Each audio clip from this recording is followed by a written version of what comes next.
The river below the checkpoint road ran red for 3 kilometers before anyone in the lowland cities thought to ask why. Maren Solis found out the way she found out most things these days, by being in the wrong place when it started. She'd been riding the UN humanitarian convoy out of Kachir Station, 12 trucks of grain concentrate and water reclamation tablets, bound for the refugee settlements in the Highland Basin. She'd been sleeping against the window when the first truck simply stopped existing. No warning, no sound she recognized as an explosion.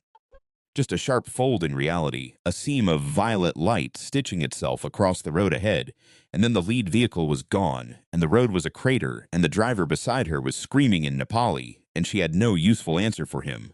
The Veth had been using fold weapons in the northern corridor for 11 weeks. Maren knew this. She also knew that the UN convoy protocols said to stay inside the vehicle, await escort, do not engage. She'd written half of those protocols herself 4 years ago, when she still believed the Veth were an adversarial species rather than what they actually were, a conquering one. She got out of the truck. The man who pulled her behind the rock wall before the second fold strike landed smelled like cigarette smoke and engine grease, and had no insignia on his jacket, no identifier chip on his collar, no humanitarian badge. He was maybe 40. His knuckles were scarred in the specific way that meant he'd been hitting things that hit back for a very long time. He pressed her flat against the stone with one arm and used the other to lob something small and dark in a high arc toward the Veth position on the ridge. The fold emitter went quiet. Not destroyed. Quiet, as if whatever he'd thrown had simply persuaded it. Later, she would learn he'd jammed it with a device he'd built from a disassembled emergency beacon and a bent circuit board pulled from a junked water purifier. He'd been carrying it in his jacket pocket for 2 weeks on the theory that he might someday need it. He was the kind of man who carried things on such theories. His name was Calder Voss. He told her this the way you tell someone your name when you don't particularly want them to know it. Quickly, without looking at her, already scanning the ridge for secondary positions. He had a revolver on his hip that was older than the Veth incursion by at least 15 years. He had a canvas bag that clinked when he moved. He did not seem especially happy to have saved her life, but he did not seem unhappy about it either. The third truck's intact, he said. Driver's down, but it'll run. Get the civilians moving south while the emitter's cold.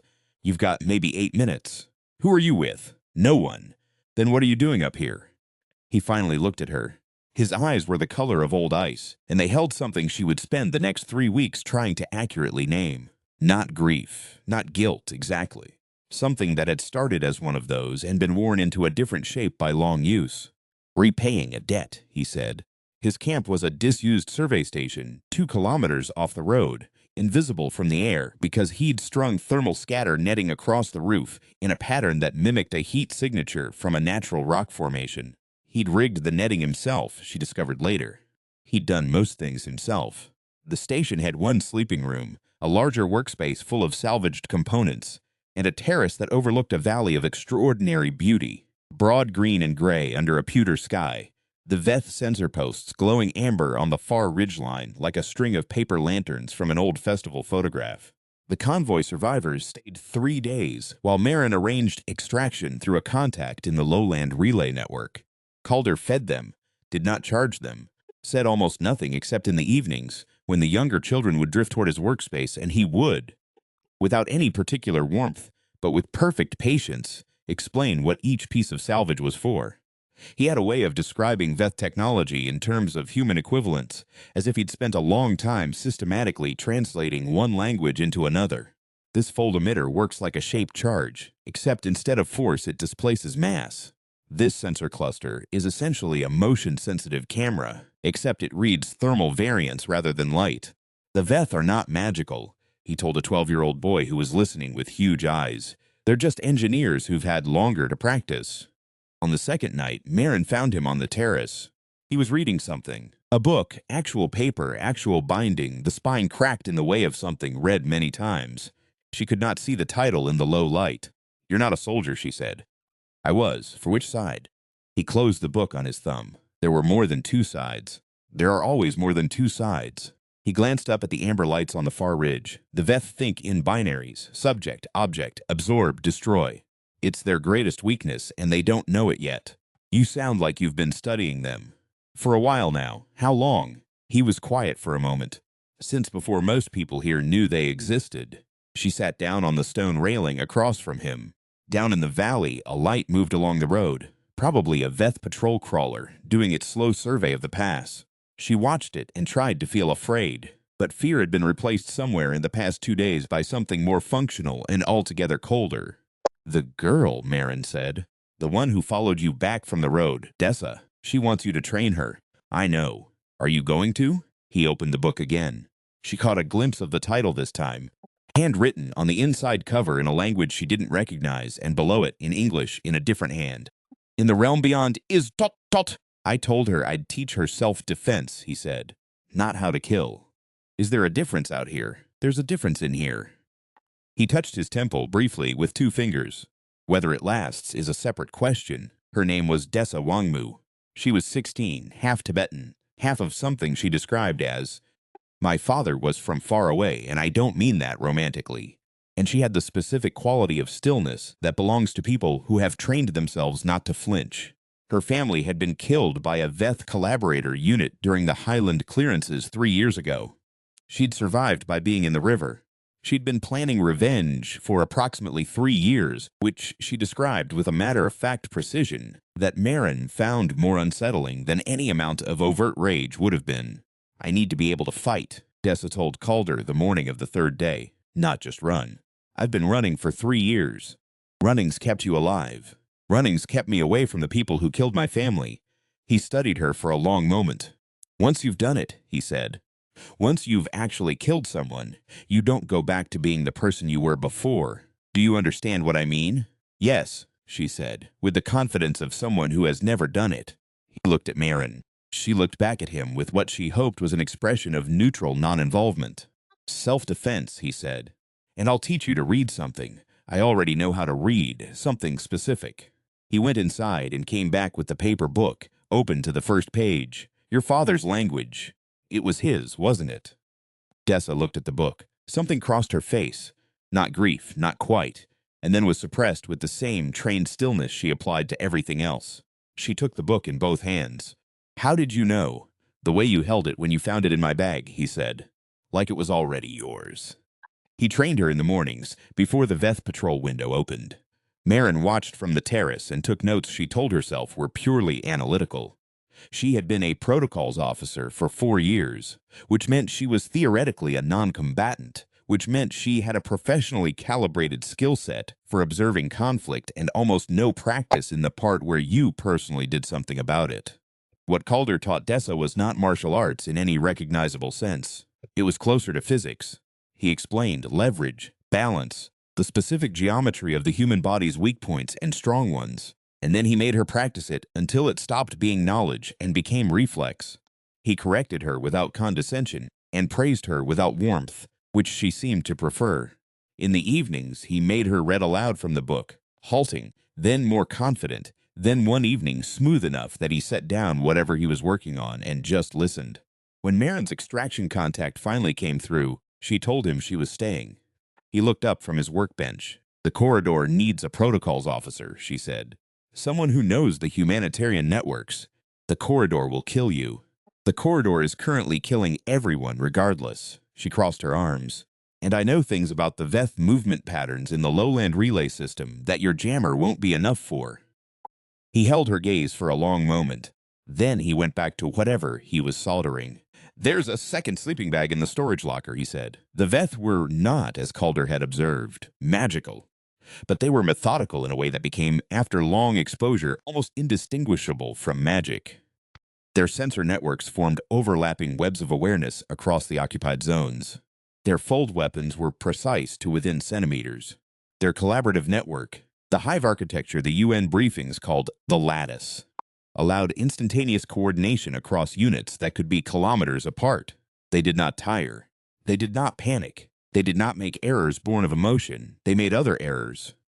Calder had been cataloging these for 3 years. He kept the catalog in a notebook he carried in his canvas bag, and he shared it with Marin the way you share something that's been stored in a sealed room for too long. Not reluctantly, exactly, but with the specific caution of a person who has learned not to expect much from disclosure. The Veth he had found could not process ambiguity. Their sensor networks were calibrated to identify patterns, and anything that fell outside the expected pattern register was assigned a low-threat value and deprioritized. A convoy behaving exactly as a convoy should behave was essentially invisible to them. A single human moving erratically through a sector was nearly impossible to track, because their tracking algorithms were optimized for coordinated group behavior and had difficulty with individuals acting on what Calder called the kind of logic that doesn't look like logic from the outside. "You mean intuition," Marin said. "I mean stubbornness," he said. "I mean the specific human thing where you do something because it feels right in your body and your history, even though you can't explain it to a briefing room. They can't model it. They've tried." He tapped the notebook. "There are 17 incident reports in the VETH network intercepts I've pulled where their after-action analysis concludes that human behavior was operationally irrational. Every single one of those incidents, the humans won." He paused. "Small wins," he added, "but wins." The peace envoy arrived in the 4th week, a man called Guillermo Garcia, ostensibly representing an independent monitoring organization called the Stability Exchange. He moved through the Highland Basin with an ease that should have been impossible given the VETH presence, and he brought resources: food, communications equipment, field medicine. He was charming. He was funny. He was the kind of man who shook your hand with both of his and made you feel, briefly, that you were the most important person in the room. Calder didn't like him. "He knows too much about the VETH patrol windows," he told Marin. "He moves like someone who's been pre-cleared. He's brokering a ceasefire." The VETH might have agreed to allow his movement. Why would the VETH allow a human to broker anything? They don't negotiate. They absorb or destroy. He was very still in the way he got when he was thinking hard. He's not brokering peace. He's managing something. Marin went back through the logistics records Garcia's people had provided.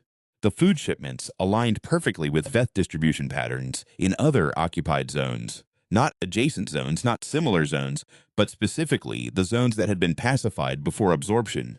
The communications equipment Garcia was distributing was manufactured in a facility that had been acquired by a VETH-affiliated trading entity 2 years ago. The peace Garcia was offering was the peace of a territory preparing to be absorbed. Someone had built this war, not the VETH, or not only the VETH.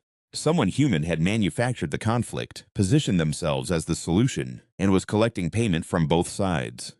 She went to find Calder. She found Dessa first. Dessa had been at the market in Thar Station when she heard it, a sound she had spent 3 years trying and failing to unhear. Not a voice, not a face, a hum, a soft melodic fragment, 2 bars of something her father had sung to her when she was small, reproduced now in a stranger's throat, while he sorted through a bin of powdered protein at a supply stall 40 meters from where she stood with a basket of nothing important. She stood completely still. The man doing the humming was broad-shouldered, gray-haired, wearing Garcia's organization's badge on his jacket. He was one of Garcia's senior staff. He had been in the Highland Basin for 2 weeks. He had eaten at the same communal table as Marin and Calder and Dessa without anyone making any connection at all. Dessa followed him. She followed him to a storage facility outside the station perimeter. She followed him inside. She found him in the middle of a transmission to a VETH lattice relay. Not a rogue transmission, not a desperate improvisation, but a scheduled, routine, logged check-in, the kind that requires a standing authentication code. He saw her. He shot her. It was not fatal, because Dessa had spent the past 4 weeks learning how to not be where the shot was going, and she did this automatically, even as her mind was still processing the transmission and the authentication code, and the fact that the man who had killed her family was standing 4 meters from her with a weapon in his hand.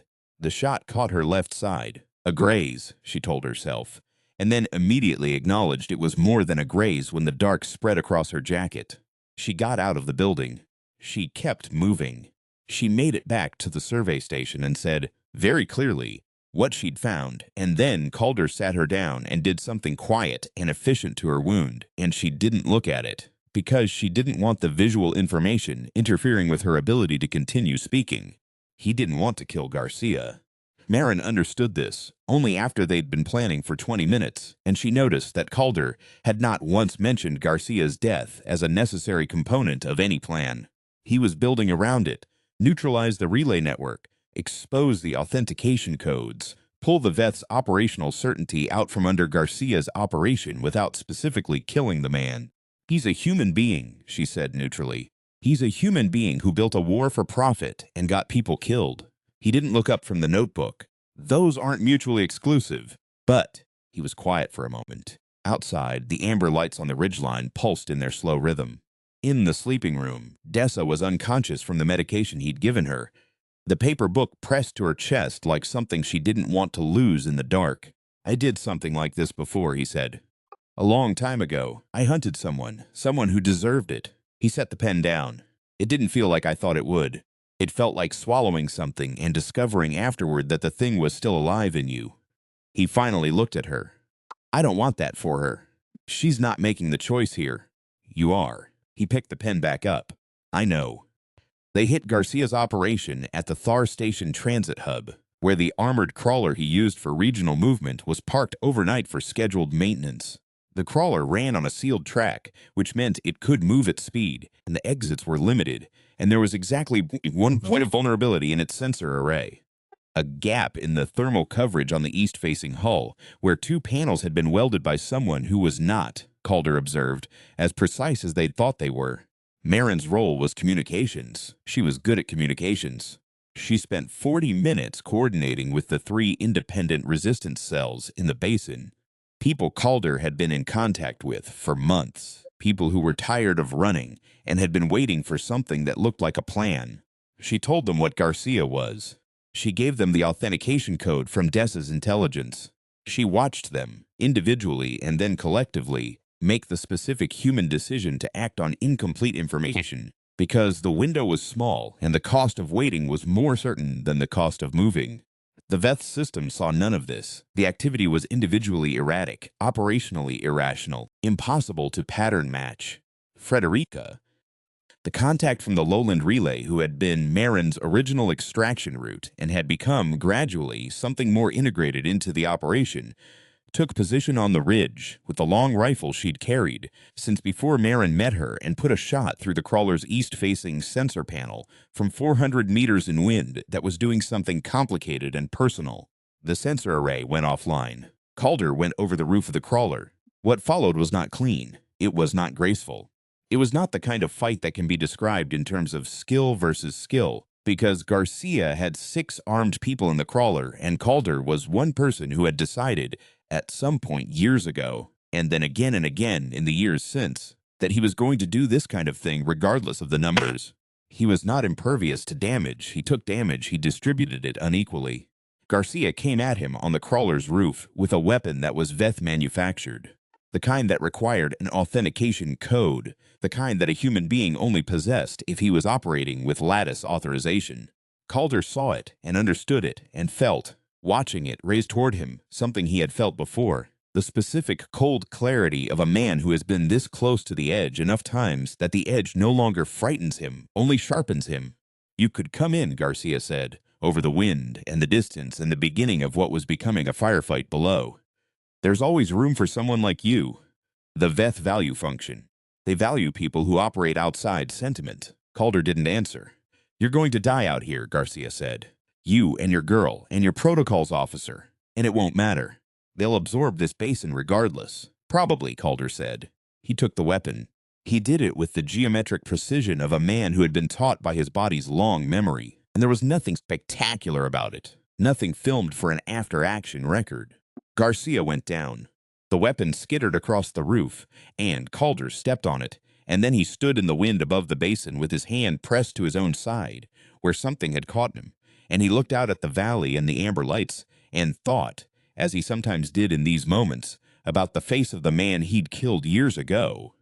The man who'd deserved it, the man who hadn't made him feel the way he'd expected. He thought, "This one feels different," and then immediately recognized the thought as the same lie, dressed in different clothes. What made it different wasn't Garcia. It was Dessa, sleeping in the survey station with her hand on a book, alive. The Veth withdrew from the basin 17 days later. Not because of what happened to Garcia. Not because of the exposed authentication codes, or the relay network that went dark, or the 3 resistance cells that used the window to destroy 4 sensor post installations before the Veth could re-coordinate. The Veth withdrew because the math changed. They were an engineering species. When the operational cost of a territory exceeded its absorption value, they deprioritized it and moved to an easier calculation. The humans had made the basin expensive. This was not a victory in any sense that satisfied the word. There were still graves in the highland. There were still people in the settlements below who had lost things that could not be returned. There were still amber lights on far ridgelines, still a fold emitter somewhere to the north, still a war that extended far beyond this single basin in ways that would outlast all of them. Marin wrote the after-action report. She wrote it accurately and without editorializing, which was what she'd been trained to do. And then she sat with it for a long time and thought about the things that accurate reports leave out. They leave out the moment on the terrace when Calder showed her the notebook and she understood that someone had been paying attention to the Veth's weaknesses for years, quietly, without credit, without asking anyone's permission. They leave out the specific quality of patience that this required. Not hope, which is a thing with wings and warmth, but patience, which is a thing with roots, a thing that waits in the ground through a long winter because it knows something about springs. They leave out Dessa, the morning after, reading aloud from the paper book in a voice that didn't shake once. She finished the last page. She set the book down on the terrace railing. The valley below was still in green in the early light, and the sensor posts on the far ridge were dark for the first time since Marin had come here. "What does it mean?" Dessa asked. "The title. The blank at the end." Calder looked at the book, looked at her. "Your father left it blank," he said. "I think it means you're supposed to fill it in." She thought about this. "In the realm beyond," she said, "is the next thing." He nodded. It wasn't agreement exactly. It was something quieter than that. Frederica came for Calder the day after. Marin was there when she made the offer. She watched him hear it. The proposal that he come back, that there was still work to do in a different capacity, that what he'd built out here in the survey station, with the thermal scatter netting and the notebook and the jammed fold emitters, was proof of something the larger effort needed. He didn't answer immediately. He stood at the railing and looked at the dark sensor posts and held the old paper book in both hands. And Marin thought about what he'd said about revenge and swallowing something and finding it still alive in you. She thought about the fact that he'd come up here to repay a debt, and debts, she had learned in 4 years of humanitarian work, were rarely as simple as the person carrying them believed. "The girl needs a placement," he said finally. "We can arrange that. She keeps the book." Obviously, he turned from the railing. He was still pressing his hand to his side in a way he thought no one had noticed, and Marin had decided not to mention it until they were somewhere with adequate medical supplies. "I have conditions," he said. "I assumed. A lot of conditions." "I brought a long list," Frederica said. He almost smiled. It was a small thing, a quarter movement, gone before it fully arrived. The kind of smile that belongs to people who have spent a long time deciding whether the world deserves the full version. Marin thought, that's what I've been trying to name. That quality in his eyes, worn down from grief and guilt by long use into something else. Into something that had decided, despite all evidence and against all operational logic, to stay in the game. Humans called it a lot of things. They called it stubbornness. They called it conscience. They called it being a fool. The Veth, she suspected, had no word for it at all, which was exactly why, in the end, the math always changed.